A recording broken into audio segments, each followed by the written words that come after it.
The moment I saw the expression in my husband's eyes that night, I knew I had crossed a line I could never step back over.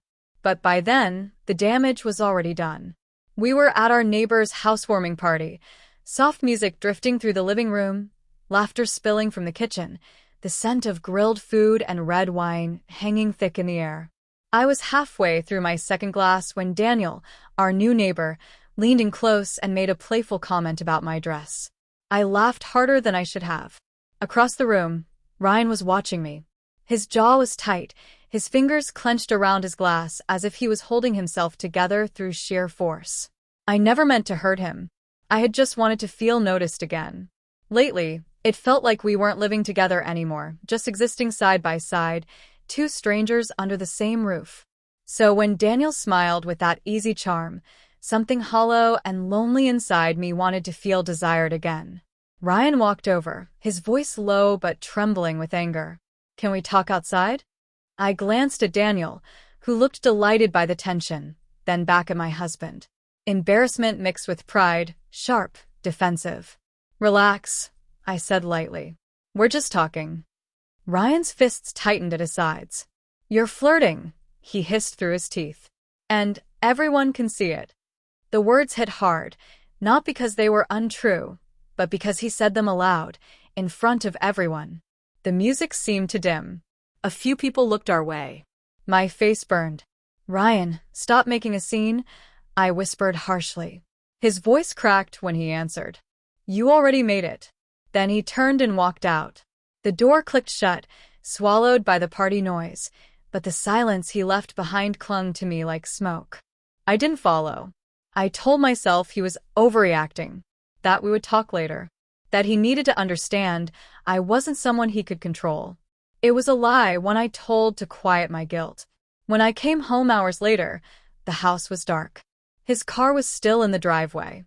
I assumed he just needed space. I went to bed angry, ashamed, dulled by wine. Morning brought light and dread. The other side of the bed was still empty. No messages. No missed calls. My stomach twisted as I walked downstairs, softly calling his name, hoping somehow the night could be undone. Then I saw it. An envelope on the kitchen counter. My name written in his careful, familiar handwriting. My hands trembled as I opened it. "You made it clear last night that respect doesn't live in this marriage anymore. I won't beg for it. I'm done being humiliated. I've packed your things. Don't come back." I stood frozen.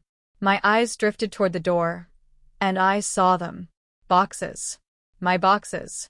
My clothes. My books. Even our honeymoon photo, stacked neatly by the entryway. He must have done it while I was still at the party.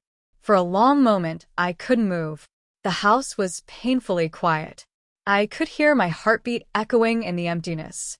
"Ryan," I whispered, though I knew he was gone. I sank onto the couch, clutching the letter as tears blurred the ink. The house felt foreign, stripped of warmth, heavy with memories that suddenly hurt. I called him, straight to voicemail. I called again and again until my voice cracked. "Please, Ryan. I'm sorry. I didn't mean for it to go that far. I just wanted you to notice me again." No answer. That afternoon when I tried my key, it wouldn't turn. He had changed the locks. Panic crept in slowly, cold and numbing. I sat in my car for hours, staring at the door that once opened for me, the home that had held birthdays, holidays, promises. Now it was no longer mine. The days that followed blurred together. I stayed with a friend, telling her it was just a fight, that he only needed time. But even as I spoke, I knew something in us had ended that night, and I was the one who ended it. Every time I looked at my phone, the silence felt heavier. Then finally a message. "I'm not angry anymore. I just don't trust you." Those words cut deeper than any yelling ever could. I tried to explain, to make him see I hadn't cheated, that it was only meaningless flirting, stupid and impulsive. He replied simply, "Trust doesn't need proof. It needs consistency." And that's when I knew I had broken something that couldn't be repaired. The moment I chose validation over love. He didn't scream. He didn't accuse. He just let go, like someone whose heart had finally reached its breaking point. For weeks, I replayed that night in my head. The laughter. His disappointment. The way I dismissed him like he was overreacting.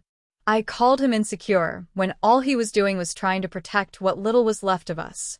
One day, I went back to the house just to see it. He wasn't there. Through the window, I saw the couch we picked together. But the framed photo that once hung above it was gone. That's when it truly hit me. He was gone for good. Part of me wanted to defend myself, to argue it was one mistake, that I didn't deserve to lose everything over a few careless moments. But deep down, I knew better. He had trusted me in rooms where I didn't earn that trust.